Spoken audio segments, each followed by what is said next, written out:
McProbst. And I'm Dan Ratcliffe. You're watching Facebook Live or YouTube Live. That gentleman right there is a rock star. Matt Hammitt, speaker, author, singer, songwriter. And he used to be the lead singer of Sanctus Real. And holy Toledo, it's his anniversary today. 20 years ago. What are you doing on with us? Yeah. Sarah and I are going out for a fun time later on tonight. So okay, good. But yeah, 20 years of marriage today. So it's pretty exciting. Congratulations. Thank you very much. Yeah, So, we're blessed. What is the key to 20 years, Matt? You got to tell everybody. Woo! Yeah, it's funny. Seriously, I think as anybody who's been married knows, and I put this in my post today, one of the first marriage events that Sarah and I ever went to was with a guy named Dan Allender. Mm-hmm. And he said, marriage is the closest you ever come to heaven and the closest you'll ever get to hell.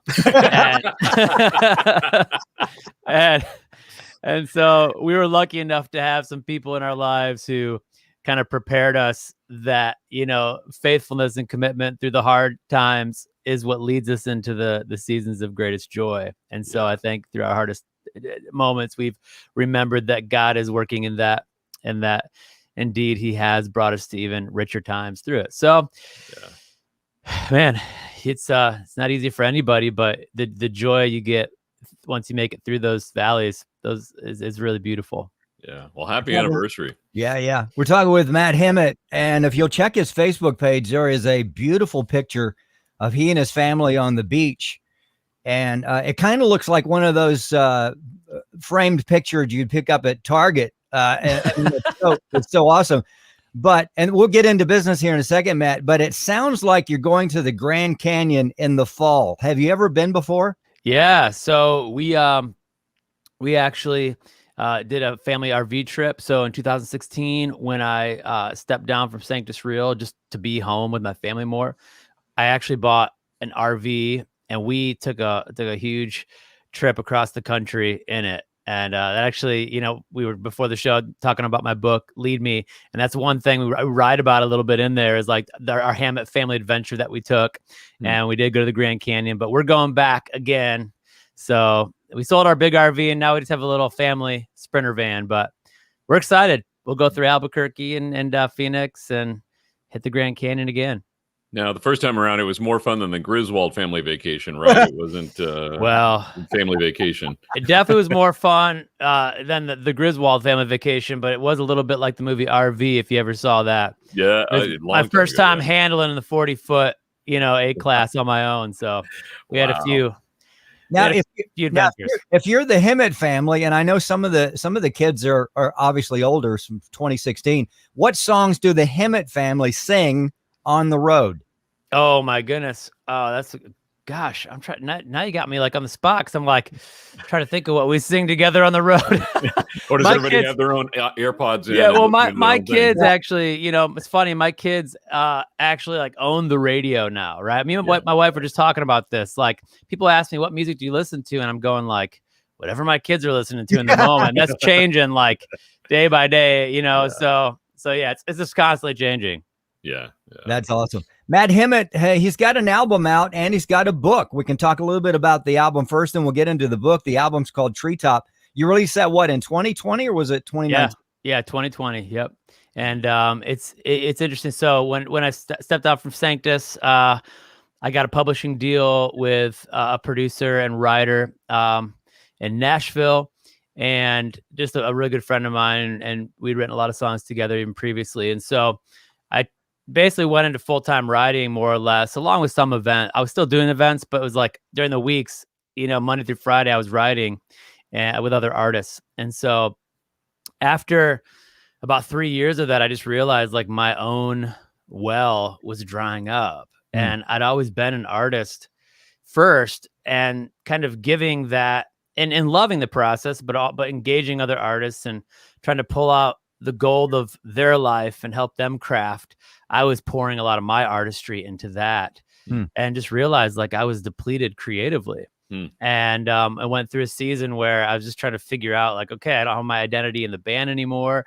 It's like I'm burnt out on writing. And I just felt like I needed to do a project that fully was therapy for for where I was at in my life, knowing that if I wrote the songs that were just in my gut without trying to reach a specific target, that it would minister to other people who were going through similar seasons as me. And so it's really the story of feeling like, you have these huge dreams that you're chasing, maybe living at seasons. And the visual from the very first song is, treetop, just a boy looking out at the world before he knew what it meant to love a girl. It's like that innocence, and you fall from the treetop and you keep looking back up, like, how do I get there? And knowing that God is with you the whole way as you tried to fly on your own, just teaching you how to fly with him, And so that's kind of the story of the album. It's not really like a concept album fully, but it feels like the closest thing I've ever done to it. Wow. I love the word picture that you made there. And boy, if you were depleted of artistry, boy, it came back there. That's beautiful. I love that. Well, yeah, just the guts, man, of what a lot of the things I've been through. I think even therapy I needed to go through musically, from things that I'd even experienced just with my life of grinding on the road for 20 years. And, the toll that and having a son who had open heart surgery, 3 times. And I hadn't really it's like you keep pressing on, right? You just keep going, you know what? I'm the man of my home. I'm a father, I'm a husband, and you want to keep pressing on, but sometimes you got to stop and let yourself grieve a little. You got to let yourself process. And I think that was a big part of this album too. Yeah. So good. Matt Hammitt, singer-songwriter, speaker, author. I would imagine that there are a lot of songwriters, artists that have done the same thing, and they're empty, and they're like, now what do I do? So you've had no doubt an opportunity to speak into their lives. Probably more common than we think, right? Yeah, absolutely. A lot of people do feel that way. No matter what they do, they get to that place they're grinding, and they just need to go like, how do I get refreshed? And there aren't easy answers to that, but I think a lot of that is that time to find margin and rest and listen to what God is saying to you, and process and find time to get those creative outlets. That's so good. Dan and I are burnt out. We're going to go on the trip with you. Let's do it, man. I'm ready. I'm ready. Where are we going? I want the big RV though, man. I want the full experience. Yeah. We'll rent the RV. I'll drive through Atlanta, pick you guys up. We'll do it. Can you parallel park that thing, by the way? I absolutely can. Can you really? Awesome. That's impressive. Oh yeah. Matt Hammitt, singer-songwriter, speaker, author. All right, let's talk about the book. You decided to pen this book. Yeah. How'd you feel when you put it together? You just had experienced all what you just said over the last couple of years. Plus, you throw in the challenges with Bowen, so many years ago, right? So when you sat down, where did you start?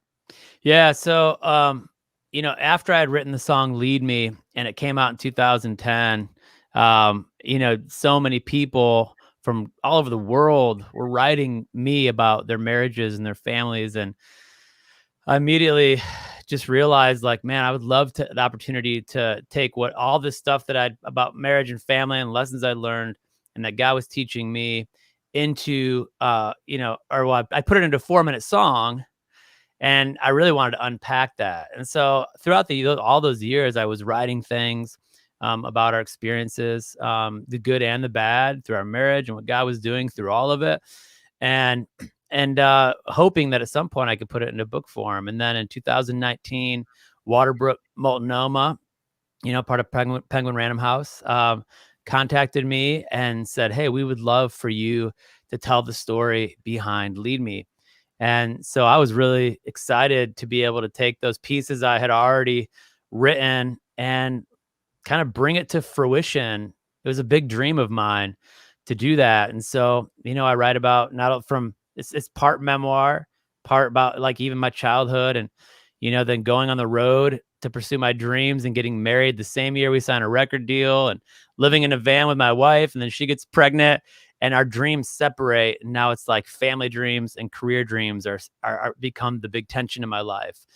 And, a lot about just band life and career and learning what it means to be a father and a husband. And so it's part memoir and part life lesson. And I'm thrilled to have the opportunity to tell that story. And so Lead Me it's out now. And it actually came out right when COVID hit. So all my promo stuff got canceled.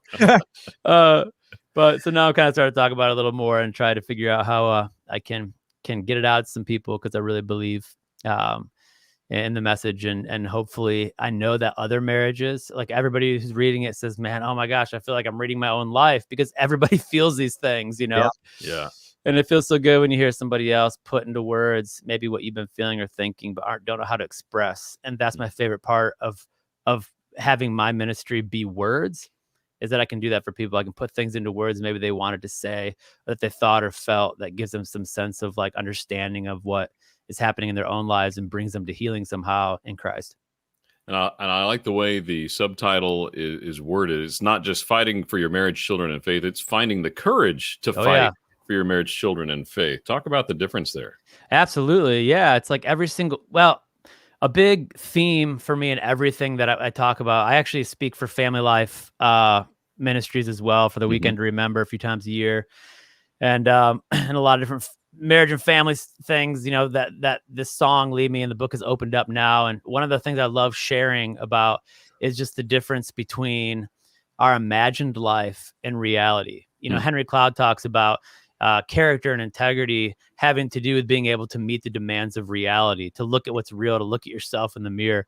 And I love to expand on that idea of all of our good intentions, the things we imagine ourselves doing as fathers, husbands, Christians, friends, whatever is dreams we want to live out or pursue.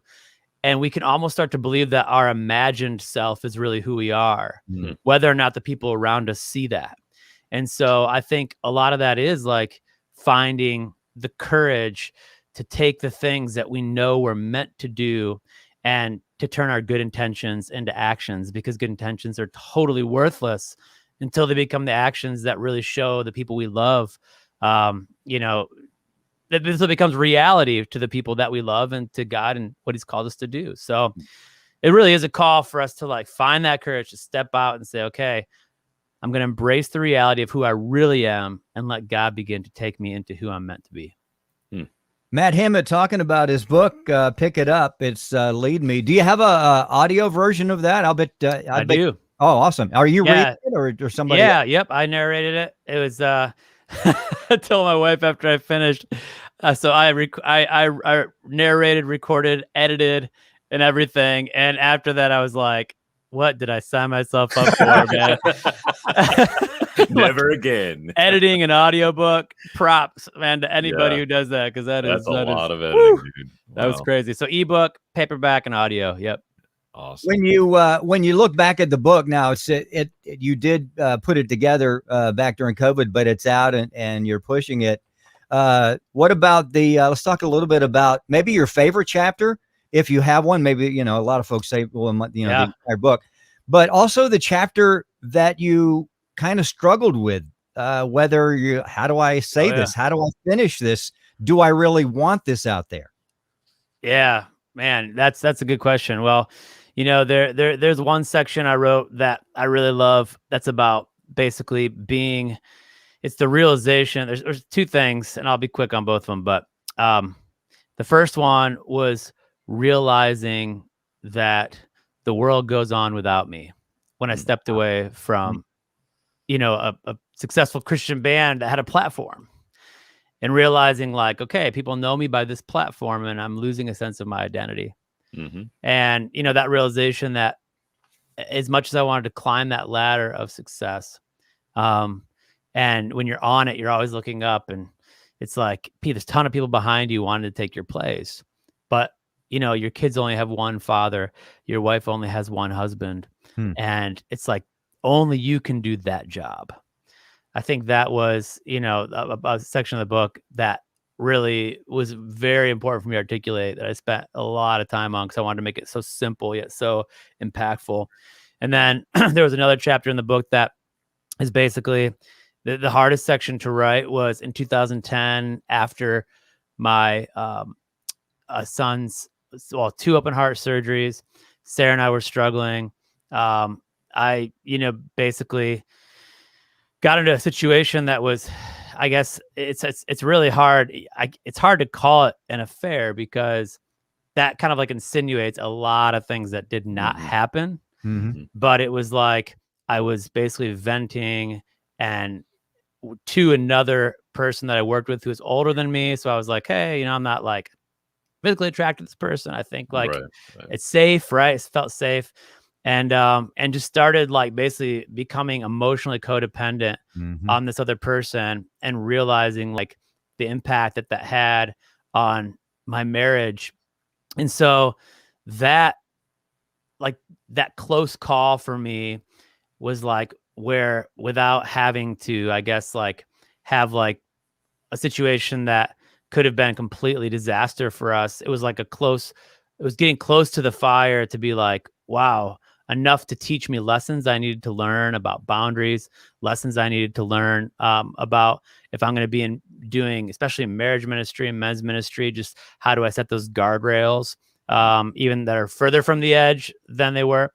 And so writing about that and how that affected my marriage and trying to write it because I felt like it was really important to say, because I think a lot of people in work and ministry situations get put in situations where they're in close proximity working with, other people of the opposite sex. And it's like, you can get these emotional attachments, and just being able to like encourage others in that, with a huge lesson I learned. And so it's like, dude, telling that story, I rewrote that chapter, like I think 8 or 9 times, completely from scratch, over and over and over again, because it was so important for me to be delicate with it, to have it be truthful, yet not like insinuate things that didn't happen, but also have like, it was so important for me, the message. And so it was hard, man. Yeah. It's hard unloading like that kind of vulnerable stuff. It just is, it's like, gosh, I put my most embarrassing moments out here, in front of the whole world. That is so hard, but that's where we really connect with people. And I knew that.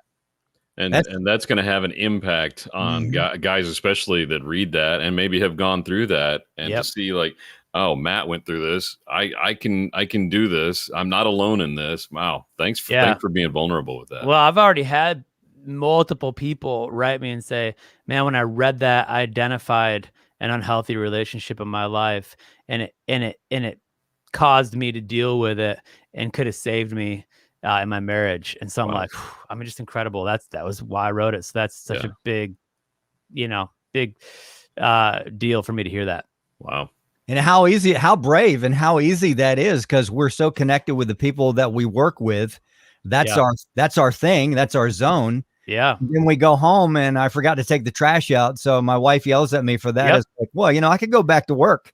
Totally. I don't get yelled at there. Yeah. Yeah, exactly, man. It's a real deal. It's it, right? Yeah. It's so true. How brave. Amazing. Matt Hammitt, the book is called Lead Me. What have you heard so far? I know we got to go to a break here in it's just a minute or two, and I know it's been out just a short time, but what have you heard? Not necessarily that chapter, but over the whole of the book. What have you heard? Yeah. I just think like, it's funny. One of the first people I had read it before it came out was Kirk Cameron, because we were on the road together for a few years doing a marriage and family event.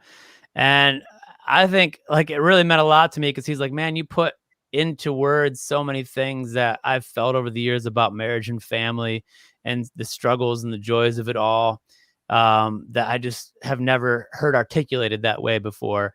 And other people, almost everybody that has talked to me, I've had people reach out to me and ask to get coffee, even in Nashville, people I've known of for years, but didn't know.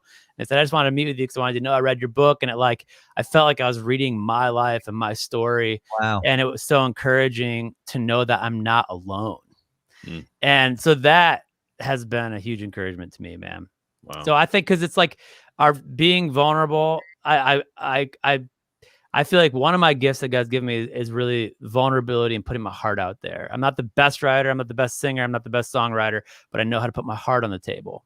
And the power of that is that's what connected us. No one ever connected because we shared our victory. One of my favorite lines in the book is, if you want my trust, don't brag about your victories, show me your scars. Good. Yeah. That is so good. Matt Hammitt, singer-songwriter and author. You can pick up the book, no doubt, Amazon. MattHammitt.com is a great place to go to. I can't help but look behind you on the table there, and I can't see because I can't see well. I'm 61, so I can only assume. Let's zoom in a little bit there. Look at all those awards. Probably Dubs. I see a few Dubs. Yeah. I think. The silver one on the end closest to us. I'm not sure what that is. What is that? That's award for the web, like web video award, basically. I think they call it Webby or something like that. So, Yeah. But and actually, I know what my favorite award out of all those is the tall. I can kind of it's the tall one right there, broken up. That is a pro-life work award for awesome. Me and Kirk. The work that we did to help out a pro-life organization called Save the Storks, and that's out of all those, that's what I'm most proud of, man, is just being able to use our platform to do real life, touch people in their real lives, Mm-hmm. So yeah, love that. So let's call him the award-winning Matt Hammitt. The award-winning. What's funny is I told him I never put my awards out, and my wife was like, finally was like, you have to put them out. Like, people have honored your work, and fans have invested in your work, and it's like, and for you to just put them in a closet, it's not just about you. She was like, it's about showing respect to people who've told you that your work has mattered to them. Mm-hmm. And so I said, all right, I'll put a few out there. I'm glad you did. Thanks. Yes, dear. That was exactly. That's what I say. Yes, yes, dear. Matt Hammitt. Matt, I interviewed you a few years ago. It's probably been 5 or 6. You have a huge heart, and we enjoy every single second of you. We got to take a break. Hey, let's catch up later on, maybe in the fall. We'll talk about look back and see how your book's doing and what you're working on for 2022. Let's take a break. We'll be right back. I'm Rick Probst. And I'm Dan Ratcliffe. This is Faith Talk Live.